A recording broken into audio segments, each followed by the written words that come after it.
NCB ಟೈಮ್ಸ್ಗೆ ಸ್ವಾಗತ. ನಾನು Darshan Hunsur. Bengaluru ಕುಂದಲಹಳ್ಳಿಯ Rameswaram ಕೆಫೆಯಲ್ಲಿ bomb ಸ್ಫೋಟ ಪ್ರಕರಣಕ್ಕೆ ಸಂಬಂಧಪಟ್ಟ ಹಾಗೆ ಆರೋಪಿಯನ್ನ ಕರೆತಂದಂತಹ ಎನ್ಐಎ ಅಧಿಕಾರಿಗಳು ಸ್ಥಳ ಮಹಜರು ನಡೆಸಿದ್ದಾರೆ. ಶಂಕಿತ ಉಗ್ರ ಮುಸಾವಿರ್ನನ್ನ ಕರೆತಂದು ಸ್ಥಳ ಮಹಜರು ನಡೆಸಲಾಗಿದೆ. ಘಟನೆಯನ್ನ ಮರುಸೃಷ್ಟಿ ಮಾಡಿ ಮಹಜರು ನಡೆಸಲಾಗಿದೆ. ಇನ್ನು ಸ್ಥಳ ಮಹಜರು ಹಿನ್ನೆಲೆಯಲ್ಲಿ ಸಂಜೆ 4:30ರವರೆಗೆ ರಾಮೇಶ್ವರಂ ಕೆಫೆಗೆ ಸಾರ್ವಜನಿಕರಿಗೆ ಪ್ರವೇಶ ಇರಲಿಲ್ಲ. ಮಾರ್ಚ್ 1ರಂದು ರಾಮೇಶ್ವರಂ ಕೆಫೆಯಲ್ಲಿ ಬಾಂಬ್ ಸ್ಫೋಟ ನಡೆದಿತ್ತು. ಪ್ರಕರಣದ ಬಗ್ಗೆ ರಾಷ್ಟ್ರೀಯ ತನಿಖಾ ದಳದ ಅಧಿಕಾರಿಗಳು ತನಿಖೆಯನ್ನ ನಡೆಸಿದ್ದಾರೆ. 5 ತಿಂಗಳ ನಂತರ ಆರೋಪಿಯನ್ನ ಕರೆತಂದು ಸ್ಥಳ ಮಹಜರು ನಡೆಸಲಾಗಿದೆ.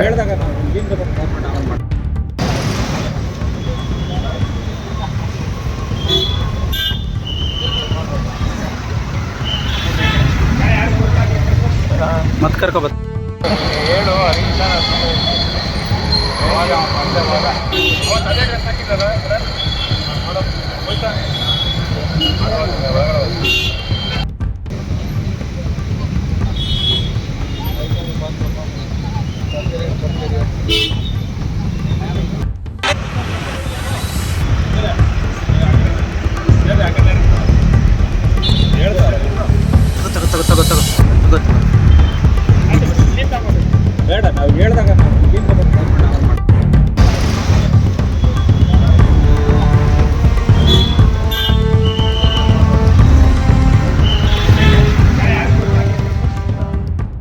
ಪಶ್ಚಿಮ ಘಟ್ಟ ಪ್ರದೇಶದಲ್ಲಿ ಅಕ್ರಮವಾಗಿ ತಲೆ ಎತ್ತಿರುವಂತಹ ರೆಸಾರ್ಟ್ಗಳು, ಹೋಮ್ ಸ್ಟೇ ಸೇರಿದಂತೆ ಎಲ್ಲಾ ಮಾದರಿ ಅರಣ್ಯ ಒತ್ತುವರಿಗಳನ್ನು ತೆರವುಗೊಳಿಸುವುದಕ್ಕೆ ಪಶ್ಚಿಮ ಘಟ್ಟ ಅರಣ್ಯ ಒತ್ತುವರಿ ತೆರವು ಕಾರ್ಯಪಡೆಯನ್ನ ರಚಿಸಿದೆ.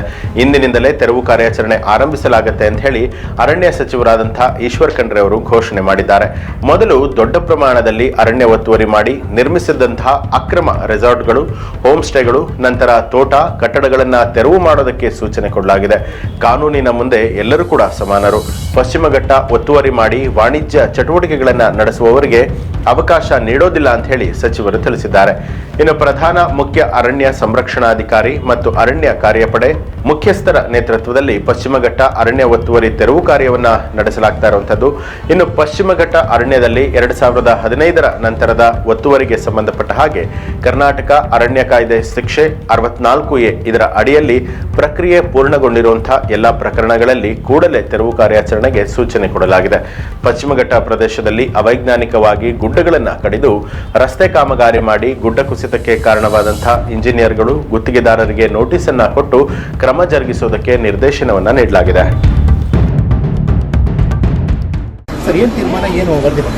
ಈ ಪ್ರಕೃತಿ ವಿಕೋಪದಿಂದ ಏನು ಹಾನಿ ಆಗ್ತಾ ಇದೆ, ಏನು ನಾಶ ಆಗ್ತಾ ಇದೆ ನಾವು ನೋಡ್ತಾ ಇದ್ದೀವಿ. ಪಶ್ಚಿಮ ಘಟ್ಟದಲ್ಲಿ ಇವತ್ತು ಶಿರೂರು ಗುಡ್ಡ ಕುಸಿತದಿಂದ ಸುಮಾರು ಜನ ಮೃತಪಟ್ಟಿದ್ದಾರೆ. ಸುಮಾರು 11 ಜನ ಅಂತ ಅನಿಸ್ತದೆ. ಈಗ ವಯನಾಡದಲ್ಲಿ ಒಂದು 300 ಜನ ಮೃತಪಟ್ಟಿದ್ದಾರೆ. 300 ಜನ ಕಾಣೆಯಾಗಿದ್ದಾರೆ. 4 ಹಳ್ಳಿಗಳೇ ಸಂಪೂರ್ಣವಾಗಿ ನಾಶ ಆಗಿಬಿಟ್ಟಿದ್ದಾವೆ. ಇಂಥದ್ರಲ್ಲಿ ಇವತ್ತು ಅರಣ್ಯ ಇಲಾಖೆ ವತಿಯಿಂದ ಏನು ಪಶ್ಚಿಮ ಘಟ್ಟದಲ್ಲಿ 2015ರ ನಂತರ ಎಲ್ಲೆಲ್ಲಿ ಒತ್ತುವರಿ ಆಗಿದೆ ಮತ್ತು ಅನಧಿಕೃತವಾಗಿ ಗುಡ್ಡ ಯಾರು ಕಡ್ದು ಹಾಕಿದ್ದಾರೆ, ಅಲ್ಲಿ ಇವತ್ತೇನು ಕಾಫಿ ತೋಟ ಬೆಳೆಸ್ತಾ ಇದ್ದಾರೆ, ರಬ್ಬರ್ ಪ್ಲಾಂಟೇಶನ್ ಮಾಡ್ತಾ ಇದ್ದಾರೆ. ಇದರಿಂದ ಇವತ್ತು ಮಣ್ಣು ಸಡಿಲಾಗ್ತಾ ಇದೆ, ಗುಡ್ಡ ಕುಸಿತ ಆಗ್ತಾ ಇದೆ, ಇವತ್ತು ಹೋಮ್ ಸ್ಟೇಗಳಾಗ್ತಾ ಇದ್ದಾವೆ, ಅನಧಿಕೃತ ಕಟ್ಟಡಗಳಾಗ್ತಾ ಇದ್ದಾವೆ. ಇವೆಲ್ಲವನ್ನು ಕಟ್ಟುನಿಟ್ಟಾಗಿ ನಿರ್ದಾಕ್ಷಿಣ್ಯವಾಗಿ ಇವತ್ತು ಪರಿಸರ ಸಂರಕ್ಷಣೆ ಮಾಡಲಿಕ್ಕೆ ತೆರವುಗೊಳಿಸಬೇಕು ಅಂತ ಹೇಳಿ ಸೂಚನೆಯನ್ನು ಕೊಟ್ಟಿದ್ದಾರೆ. ಮುಡಾ ವಿಚಾರವಾಗಿ ಬಿಜೆಪಿ ಜೆಡಿಎಸ್ ನಾಯಕರ ಪಾದಯಾತ್ರೆ ಬಗ್ಗೆ ಬಿಜೆಪಿ ಶಾಸಕರಾದ ಬಸನಗೌಡ ಪಾಟೀಲ್ ಯತ್ನಾಳ್ ಅವರು ಲೇವಡಿ ಮಾಡಿದ್ದು, ಭ್ರಷ್ಟಾಚಾರಿಗಳಿಂದಲೇ ಭ್ರಷ್ಟಾಚಾರದ ವಿರುದ್ಧ ಹೋರಾಟ ನಡೀತಾ ಇದೆ, ಭ್ರಷ್ಟಾಚಾರಿಗಳ ಹೋರಾಟಕ್ಕೆ ಯಾವುದೇ ಮಹತ್ವ ಇಲ್ಲ ಅಂತ ಹೇಳಿ ಕಿಚಾಯಿಸಿದ್ರು. ಸ್ವಪಕ್ಷೀಯರಾಗಿ ಇವರ ವಿರುದ್ಧವೇ ಯತ್ನಾಳ್ ಎಂದಿನಂತೆ ಗರಂ ಆಗಿ ಮಾತನ್ನ ಮುಂದುವರೆಸಿ ವಿಜಯೇಂದ್ರ ಬಿಜೆಪಿ ರಾಜ್ಯಾಧ್ಯಕ್ಷ ಅನ್ನೋದನ್ನ ನಾನು ಒಪ್ಪೋದಿಲ್ಲ ಅಂತ ಹೇಳಿ ವಾಗ್ದಾಳಿ ನಡೆಸಿದ್ರು. ಅಂದು ಬಿಎಸ್ವೈ ಸಿಎಂ ಸ್ಥಾನದಿಂದ ಕೆಳಗಿಳಿಯೋದಕ್ಕೆ ವಿಜೇಂದ್ರ ಕಾರಣನಾಗಿದ್ದು, ಅವನ ವಿರುದ್ಧ ಕ್ರಮವನ್ನ ಕೈಗೊಳ್ಳಬೇಕು ಅಂತ ಹೇಳಿ ಆಗ್ರಹಿಸಿದ್ರು. ಡಿಕೆಶಿ ವಿಜಯೇಂದ್ರ ನಡುವೆ ಹೊಂದಾಣಿಕೆ ಇದೆ ಅಂತ ಹೇಳಿ ಯತ್ನಾಳ್ ಅವರು ತಿಳಿಸಿದ್ರು. ಸಿಎಂ ಸಿದ್ದರಾಮಯ್ಯ ಅವರು ಕೋವಿಡ್ ಸಂದರ್ಭದಲ್ಲಿ ಬಿಜೆಪಿಯ ಅವಧಿಯಲ್ಲಾದಂತಹ ಹಗರಣದ ಬಗ್ಗೆ ತನಿಖೆಯನ್ನ ನಡೆಸಲಿ, ಮೊದಲು ವಿಜಯೇಂದ್ರ ನಡೆಸಿದಂತಹ ಭ್ರಷ್ಟಾಚಾರದ ಬಗ್ಗೆ ಸಿಎಂ ಹೊರಹಾಕಲಿ, ನೈತಿಕತೆ ಇದ್ರೆ ಬಿಎಸ್ವೈ ಇಂದು ಪಾದಯಾತ್ರೆಗೆ ಚಾಲನೆ ವೇಳೆಯಲ್ಲಿ ಏನು ವೇದಿಕೆ ಇದೆ ಅದನ್ನ ಹತ್ತಬಾರದಾಗಿತ್ತು, ಇನ್ನು ಮೊದಲು ನಿಮ್ಮ ಹಗರಣಗಳನ್ನ ನೋಡ್ಕೊಳ್ಳಿ ಅಂತ ಹೇಳಿ ಬಿಎಸ್ವೈ ಕುಟುಂಬದ ವಿರುದ್ಧ ಯತ್ನಾಳ್ ಅವರು ಗುಡುಗಿದ್ದಾರೆ. ನೋಡ್ಬೇಕು, ಹೈಕಮಾಂಡ್ದವ್ರು ವಿಚಾರ ಮಾಡ್ಬೇಕ್ರಿ. ಹೈಕಮಾಂಡ್ದವ್ರು ಹಿಂಗೆ ಬಿಟ್ರೆ ಭ್ರಷ್ಟಾಚಾರ ಎಲ್ಲ ಯತ್ನಾಳ್ ಪಕ್ಷ ವಿರೋಧಿಗೆ ಮಾತಾಡೋಣ ಹೊರಗೆ ಹಾಕ್ರಿ. ನಾ ಹೇಳ್ತೀನಿ ರಾಜ್ಯದ ಜನರಿಗೆ ಭ್ರಷ್ಟಾಚಾರ ಬಗ್ಗೆ ಮಾತಾಡ್ಲಕತ್ತೀನಿ, ಅದಕ್ಕೆ ನನಗೆ ಅದಾದ್ರೆ ಮಾಡಿರಿ. ಒಂದು ನೀವು ವಿಜಯೇಂದ್ರ ಇಡೀ ಯಡಿಯೂರಪ್ಪ ಕುಟುಂಬನೇ ಬೇಕಾಗಿತ್ತಂದ್ರೆ ಯತ್ನಾಳ್ ಬೇಕು ಕ್ರಮ ತಗೋರಿ. ಹೆಚ್ಚಿದೆ, 90% ಇದೆ ರೀ. ತಾಕತ್ತಿಲ್ಲ ಕೆಲವೊಂದು MLAಗಳಿಗೆ ಎಲ್ಲ ನನಗೆ ಹೇಳ್ತಾರೆ. ಅವತ್ತೇನು ನೀವು ಹೇಳ್ತಾ ಇದ್ರಿ ಅತ್ತಾಡ್ರಿ, ಅವತ್ತು ಸತ್ಯ ಆಗ್ತಾ ಇದ್ರಿ. ಅವ್ರು ಜೋಡಿಯಾರವ್ರೆ. ಮತ್ತು ಇಷ್ಟು ದುರಹಂಕಾರ ಅದಾನ ಅವನು ವಿಜೇಂದ್ರ. MLAಗಳ ಜೋಡಿ ಹೆಂಗೆ ಮಾತಾಡ್ಬೇಕು, ಹಿರಿಯರ ಬಗ್ಗೆ ಯಾರು ಹಿರಿಯರದ್ದು ಕನ್ಸಲ್ಟೇಷನ್ ಎತ್ಕೊಂಡಿಲ್ಲ. ತಾನೇ ಅವರಪ್ಪ ಹೇಳ್ದ, ಪಾದಯಾತ್ರೆ ಮಾಡಿಬಿಟ್ಟು ನೀನೇ ಹೀರೋ ಆಗ್ತೀಯ, ಬಾಡಿಗೆ ಜನರು ತೊಗೊಂಡು ಬಾ, ಇಡೀ ರಾಜ್ಯ ನಮ್ಮ ಹಿಂದಿದೆ, ನಾವೇ ಲಿಂಗಾಯತ್ ಲೀಡ್ರು, ನಮ್ಮ ಯಡಿಯೂರಪ್ಪ ಕುಟುಂಬಕ್ಕೆ BJPಗೆ ಇದು ಮಾಡಿದ್ರೆ BJP ಕರ್ನಾಟಕದಲ್ಲಿ ಮುಗಿತೈತೆ ಅಂತೇಳಿ ಬ್ಲ್ಯಾಕ್ ಮೇಲ್ ನಡೆಸ್ಯಾರ ಇವ್ರು ಅಪ್ಪ ಮಕ್ಕಳು. ಮನೆ ರಮೇಶ್ ಜಾರಕಿಹೊಳಿ ಹೇಳಾರಲ್ಲ, ಬ್ಲ್ಯಾಕ್ ಮೇಲ್ ಇವರು ಅಪ್ಪ ಮಕ್ಕಳು ಹೈಕಮಾಂಡ್ ಬ್ಲ್ಯಾಕ್ ಮೇಲ್ ಮಾಡಕತ್ತಾರೆ. ನಾವು ಅಂಜೋದಿಲ್ಲ.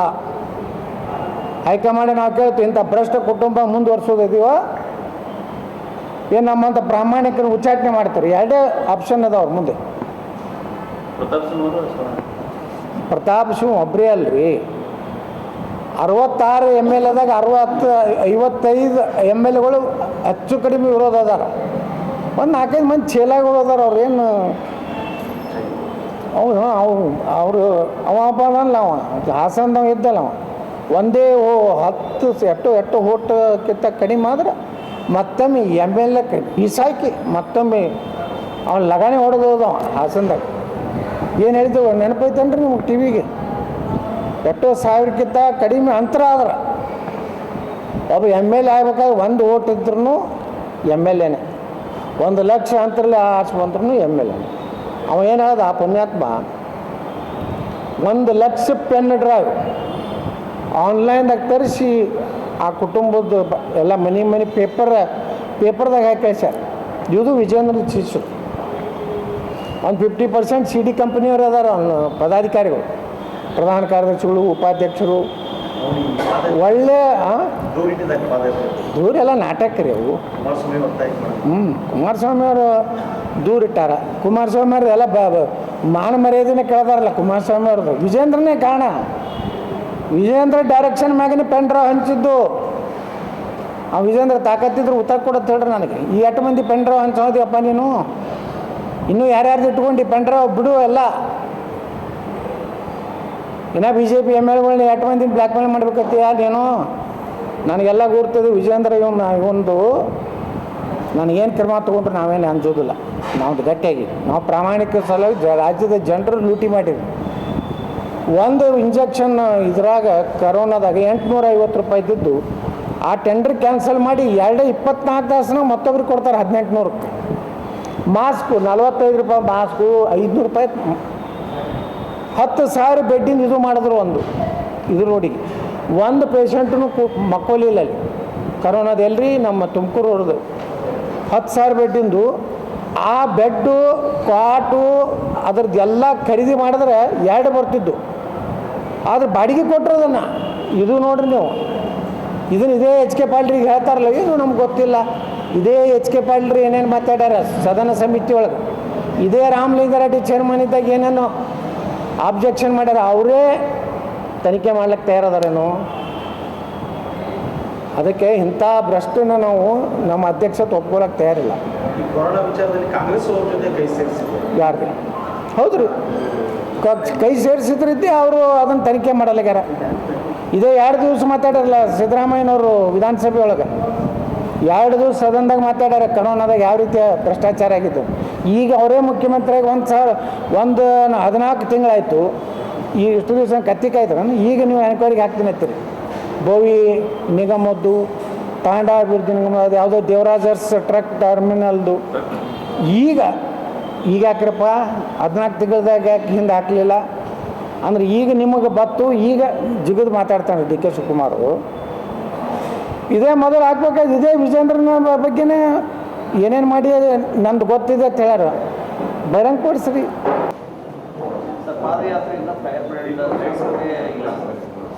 ಫೈರ್ಬ್ರ್ಯಾಂಡ್ ನಾವು ಹೇಳಿವಲ್ಲ, ಭ್ರಷ್ಟಾಚಾರ ಬರೀ ಅವರೇ ಮಾಡ್ಯಾರ್ತದ ಹೇಳ್ಬೋಲ್ಲ. ವಿಜೇಂದ್ರ ಏನೇನೋ ಕರೋನಾದಾಗ ಎಟ್ಟು ಮಾಡ್ಯಾರ ಅದನ್ನು ತೆಗಿಲಿ ಹೊರಗೆ. ಭ್ರಷ್ಟಾಚಾರ ಮಾಡಿದವರೇ ಭ್ರಷ್ಟಾಚಾರ ವಿರುದ್ಧ ಹೋರಾಟ ಮಾಡಿದ್ರೆ ಅದಕ್ಕೇನೂ ಮಹತ್ವ ಇಲ್ಲ. ಮತ್ತು ಯಡಿಯೂರಪ್ಪನವ್ರು ಇಳಿಸ್ಲಕ್ಕೆ ಕಾರಣ ಯಾರು? ವಿಜೇಂದ್ರ. ಯಾವುದಕ್ಕೆ ಬಂದರೆ ಭ್ರಷ್ಟಾಚಾರ ಮಾಡಿದರು. ವಿಜೇಂದ್ರ ಎಲ್ಲ ಹಸ್ತಕ್ಷೇಪ ಮಾಡ್ಯಾನ. ನಿನ್ನೆ ಡಿ ಕೆ ಶಿವಕುಮಾರ್ ಸ್ವಾಮಿ ಡಿ ಕೆ ಶಿವಕುಮಾರ್ ಏಕವಚನದ ಗಂಡಸ್ಥಾನ ಪಂಡಸ್ಥಾನ ಮಾತಾಡ್ಯಾನ. ಇವೆಲ್ಲ ಸುಮ್ಮನೆ ನಾಟಕೀಯ. ನೀವು ನನಗೆ ಬೈರಿ ಸರ, ನೀವು ಬೈಲಾರ್ದನ್ನು ನಾವು ಅಡ್ಜಸ್ಟ್ಮೆಂಟ್ ಅಂತೇಳಿ ಗೊತ್ತಾಗಿಬಿಡ್ತದೆ. ಅದಕ್ಕೆ ಅವನು ಬಾಯಿಗೆ ಬಂದಂಗೆ ಬೈದಾರೆ. ಅವ್ರು ದೊಡ್ಡವರು ಹಿರಿಯರು, ನಾ ಏನೂ ಅವ್ರ ಬಗ್ಗೆ ಮಾತಾಡೋದಿಲ್ಲ ಇವ್ರು ಹೇಳೋದು. Adjustment D K Shivakumar Vijayendra ಇದ್ದಿದ್ದು ಎಷ್ಟು ಸತ್ಯ ಅದ ಅಷ್ಟು ಸತ್ಯನೇ ಐತಿ, ಅದರಲ್ಲಿ ಏನೂ ವ್ಯತ್ಯಾಸ ಇಲ್ಲ. ಸುಮ್ಮನೆ ನಾಟಕೀಯ ಇದು ಐತಿ. ತನಿಖೆ ಎಲ್ಲ ಆಗಬೇಕು. ಸಿದ್ದರಾಮಯ್ಯನವ್ರಿಗೂ ತಾಕತ್ತು ದಮ್ಮಿದ್ರೆ ಕರೋನಾದಾಗ ಎಷ್ಟು ಅವ್ಯವಹಾರ ಆಗಿದೆ ವರದಿ ಇದೆ. ಎಚ್ ಕೆ ಪಾಟೀಲ್ರು, ರಾಮಲಿಂಗಾರೆಡ್ಡಿಯವರು ವರದಿ ಕೊಟ್ಟಾರೆ. ಎಷ್ಟು ಬಡವರ ರೊಕ್ಕ ತಿಂದಾರ, ಮಾಸ್ಕ್ದಾಗ ಎಷ್ಟು ತಿಂದಾರೆ ಎಲ್ಲನೂ ತನಿಖೆ ಹಾಕಿ. ಭ್ರಷ್ಟಾಚಾರ ವಿರುದ್ಧ ಹೋರಾಟ ಮಾಡ್ಲಕತ್ತಾರಲ್ಲ, ಎಲ್ಲ ಭ್ರಷ್ಟಾಚಾರ ವಿರುದ್ಧನೂ ತನಿಖೆ ಆಗಬೇಕು. ಅದು ಯಾವುದೇ ಇವತ್ತು ಹೇಳ್ತಾರೆ ಇದರಲ್ಲಿ ನಾವು ವಾಲ್ಮೀಕಿದು ತೆಗೆದುಕೊಳ್ಳಿ, ಅವ್ರೇನು ಹೇಳ್ತಾರೆ, ನಿಮ್ಮದು ಬೋವಿ ಇದರಲ್ಲಿ ಹಗರಣ ಆಗಿದೆ, ತಾಂಡ ಅಭಿವೃದ್ಧಿ ನಿಗಮದಾಗ ಹಗರಣ ಆಗಿದೆ. ತೆಗೀರಪ್ಪ. ಹಂಗಾದರೆ ಎಲ್ಲರದು ತುಡುಗುರದು ಎಲ್ಲರದು ಹೊರಗೆ ಬರಲಿ. ಸುಮ್ಮನೆ ಏನಾಗ್ಬಿಟ್ಟದೆ ಅಂದರೆ ಇವರು ಭ್ರಷ್ಟರು ಅವರು ಭ್ರಷ್ಟರು ಇಬ್ಬರು ಕೂಡಿ ನಾಟಕ ಮಾಡ್ಕೊಟ್ಟು ಹೋಗೋದು ಬೇಡ. ನಾ ಹೈಕಮಾಂಡಕ್ಕೂ ಹೇಳ್ತೇನೆ, ಇಂಥ ಭ್ರಷ್ಟ ಕುಟುಂಬವನ್ನು BJP ಅಧ್ಯಕ್ಷರಾಗಿ ಮುಂದುವರ್ಸಬೇಕಾ? ಹಾಗಾದ್ರೆ ನರೇಂದ್ರ ಮೋದಿಯವರು ಇವತ್ತೇನು ದೇಶದ ಜನರಿಗೆ ಏನು ಹೇಳ್ತಾರೆ, ವಂಶವಾದ ಭ್ರಷ್ಟಾಚಾರ ನಾವು ಒಪ್ಪುವುದಿಲ್ಲ ಅಂತ ಹೇಳ್ತಾರೆ. ಅದಕ್ಕೆ ಭ್ರಷ್ಟಾಚಾರನೇ ಯಾರು ವಿಜೇಂದ್ರ ಅದಾನೆ. ವಿಜೇಂದ್ರ ಭ್ರಷ್ಟಾಚಾರ ಹೊರಗೆ ಹಾಕಲಿ. ಸಿದ್ದರಾಮಯ್ಯಗೆ ದಮ್ಮು ತಾಕತ್ತು ಡಿ ಕೆ ಶಿವಕುಮಾರ್ಗಿದ್ರೆ ಸುಮ್ಮನೆ ನನ್ನ ಮುಂದೆ ಡಿ ಕೆ ಶಿವಕುಮಾರ್ ಬಳಿ ಇಟ್ಟು ಫೈಲನ್ನು ವಿಜೇಂದ್ರ ಸಹಿ ಮಾಡಿಸ್ಕೋತ ನಾವು ಧರಣಿ ಕೂತೀವಿ ಬಾಯಿಯೊಳಗೆ. ಒಬ್ಬ ರಾಜ್ಯಾಧ್ಯಕ್ಷ ಅದಾವ, ಧರಣಿ ಕೂತಾಗ ವಿರೋಧ ಪಕ್ಷದ ನಾವೇನಿದ್ದೀವಿ ಅದರಾಗ ರಾಜ್ಯಾಧ್ಯಕ್ಷ ಪ್ರತಿಪಕ್ಷದ ನಾಯಕ ಎಂದೂ ಆಡಳಿತ ಇದ್ರ ಕಡೆ ಹೋಗಬಾರ್ದು. ಧರಣಿ ಇದ್ದಾಗ ಯಾರೇ ಶಾಸಕರು ಏನಿರ್ತಾರೆ ಪಾಪ ನಿಂತಿರ್ತಾರೆ. ಇವ್ರು ಹೋಗಿ ಅಲ್ಲಿ ಅರ್ಧ ತಾಸುಗಟ್ಟಲೆ ಡಿ ಕೆ ಶಿವಕುಮಾರ್ ಹಲ್ಟಿ ಹೊಡಿತಾರೆ. ಅವ್ನು ತಕ್ಷಣ ಮಂಜೂರಿಸಿದೆ ಅಂತ ಹೇಳಿ ಡಿ ಕೆ ಶಿವಕುಮಾರ್ ಸಹಿ ಮಾಡ್ತಾರೆ. ನಿನ್ನೆ ಎದ್ರೆ ಡಿ ಕೆ ಶಿವಕುಮಾರ್ ಹೇಳ್ತಾರೆ, ಇವರಪ್ಪನ ಇದು ಐತಿ, ಇವರು ಅದನ್ನು ತೆಗಿದ್ದೆ ನಿಂದು ಏನೈತಿ ಅವ್ರದ್ದು ಏನೈತಿ ಎಲ್ಲನೂ ತೆಗೀರಿ. ರಾಜ್ಯದ ಜನರು ಕೊಡ್ತಾರೆ. ನೀವಿಬ್ಬರು ಭ್ರಷ್ಟ ಇದ್ದೀರಿ. ವಿಜೇಂದ್ರನು ಭ್ರಷ್ಟದಾನ, ಡಿ ಕೆ ಶಿವಕುಮಾರ್ ಭ್ರಷ್ಟ. ನಿಮಗೆಲ್ಲ ಉದ್ಯೋಗದ ಇಬ್ಬರು ಕೂಡಿ ನೀವು ಬಿಸ್ನೆಸ್ಸು ಮಾಡ್ತೀರಿ. ಇಲ್ಲಿ ಎರಡು ರಾಜಕೀಯ ಪಕ್ಷದ ನೇತೃತ್ವ ತೊಗೋತೀರಿ, ಅಧ್ಯಕ್ಷರಾಗಿರಿ. ನಿಮಗೇನು ನೈತಿಕತೆ ಇದೆ? ಯಡಿಯೂರಪ್ಪ ಅಂತರೂ ಖರೆ ನಿಜವಾಗಿ ಯಡಿಯೂರಪ್ಪ ಯಾವುದೇ ಪಕ್ಷದ ವೇದಿಕೆಗೆ ಬರಬಾರ್ದು. ಅವ್ರ ಮೇಲೆ ಗಂಭೀರ ಆರೋಪ ಇದೆ. ಪ್ರಕರಣ ಇವತ್ತು ಕೋರ್ಟ್ ಬಂದಿದೆ. ಇವತ್ತು ಪಾರ್ಟಿ ಹೇಳಬೇಕು, ಈಗ ಯಾವುದೇ ಪಕ್ಷದ ವೇದಿಕೆಗೆ ನೀವು ಬರಬಾರ್ದತ್ತೇಳಿ. ಯಡಿಯೂರಪ್ಪಗೆ ನೈತಿಕ ಹಕ್ಕೇ ಇಲ್ಲ ಬರಲಿಕ್ಕೆ. ಬಂದು ಅಲ್ಲಿ ಭಾಷಣ ಮಾಡ್ತಾರೆ. ತಕ್ಷಣ ಸಿದ್ದರಾಮಯ್ಯ ರಾಜೀನಾಮೆ ಕೊಡ್ಬೇಕತ್ತು. ಮೈಸೂರು ಮುಟ್ಟಿದ್ರಾಗ ರಾಜೀನಾಮೆ ಕೊಡ್ಬೇಕತ್ತ. ನಿಮ್ಮ ಹಗರಣಗಳು ಏಟದ ಮೊದಲು ನೋಡ್ಕೋರಿ. ನಾ ಹೈಕಮಾಂಡಿಗೆ ಕೇಳ್ತೀನಿ, ಭ್ರಷ್ಟಾಚಾರ ಮಾಡೋರನ್ನ ರಕ್ಷಣೆ ಮಾಡ್ತಿರೋ ಅಥವಾ ಅವ್ರ ಮ್ಯಾಗ ಕ್ರಮ ತಗೋತೀರೋ? ಇದು ಹೋರಾಟ ಏನಿದೆ, ವಾಲ್ಮೀಕಿ ಮುಖ್ಯಮಂತ್ರಿಗಳೇ ವಿಧಾನಸಭೆಯಲ್ಲಿ ಒಪ್ಕೊಂಡಾರೆ. 85 ಕೋಟಿನೂ ಆಗಿದೆ. 187 ಕೋಟಿ ಒಳಗೆ 85 ಕೋಟಿ ಆಗಿದೆ. ಒಪ್ಕೊಂಡ ಮ್ಯಾಗ BJPಯವರು ವಾಲ್ಮೀಕಿ ಬಗ್ಗೆ ಯಾಕೆ ಮೌನದಾರೆ? ನಮ್ಮ ಪಕ್ಷದವರು ಯಾಕಂದ್ರೆ ಅಲ್ಲಿ ಡಿ ಕೆ ಶಿವಕುಮಾರ್ ಅವರು ನೇರವಾಗಿ ಅಕ್ರಮ ಮಾಡಿ ಆ ಹಣ ರಾಯಬರೇಲಿ ಇಲೆಕ್ಷನ್ಗೆ ಹೋಗಿದೆ, ತೆಲಂಗಾಣ ಇಲೆಕ್ಷನ್ಗೆ ಹೋಗಿದೆ, ಬಳ್ಳಾರಿ ಲೋಕಸಭೆ ಇಲೆಕ್ಷನ್ಗೆ ಹೋಗಿದೆ. ಪ್ರದೇಶ KPCC ಅಧ್ಯಕ್ಷನ ಮಾತು ಕೇಳಿ ಅದರ ಮಂತ್ರಿ ನಾಗೇಂದ್ರ ಮತ್ತು ಅದರದ ನಿಗಮದ ಅಧ್ಯಕ್ಷ ಇಬ್ಬರು ಕೂಡಿ ಭ್ರಷ್ಟಾಚಾರ ಮಾಡ್ಯಾರ. ಕೇವಲ ನಾಗೇಂದ್ರ ಒಬ್ಬರೇ ಮಾಡಿಲ್ಲ, ನಿಗಮದ ಅಧ್ಯಕ್ಷ ಮಾಡಿಲ್ಲ, MD ಮಾಡ್ಯಾರ. ಎಲ್ಲದರ ಹಿಂದೆ KPCC ಅಧ್ಯಕ್ಷ ಇದ್ದಾರೆ. ರಾಹುಲ್ ಗಾಂಧಿ ಇದು ಡೈರೆಕ್ಷನ್ ಇದೆ. ಅದನ್ನು ಮುಚ್ಚಿಡ್ತಾ ಇದ್ದಾರೆ. ಅದ್ರ ಬಗ್ಗೆ ಇವತ್ತು ವಾಲ್ಮೀಕಿ ಆದಂಥ ದೊಡ್ಡ ಹಗರಣ ಅದು. 187 ಕೋಟಿ ರೂಪಾಯಿ ನಾವು ವಿಧಾನಸಭೆದಾಗ ಹೇಳೀನಿ. ಒಂದು ಕುಟುಂಬಕ್ಕೆ 1 ಲಕ್ಷ ರೂಪಾಯಿ ಕೊಟ್ಟಿದ್ರೆ ಆ ಕುಟುಂಬ ಒಂದು ಉದ್ಯೋಗ ಮಾಡ್ಕೊಂಡು ಜೀವನ ಮಾಡ್ತಿತ್ತು.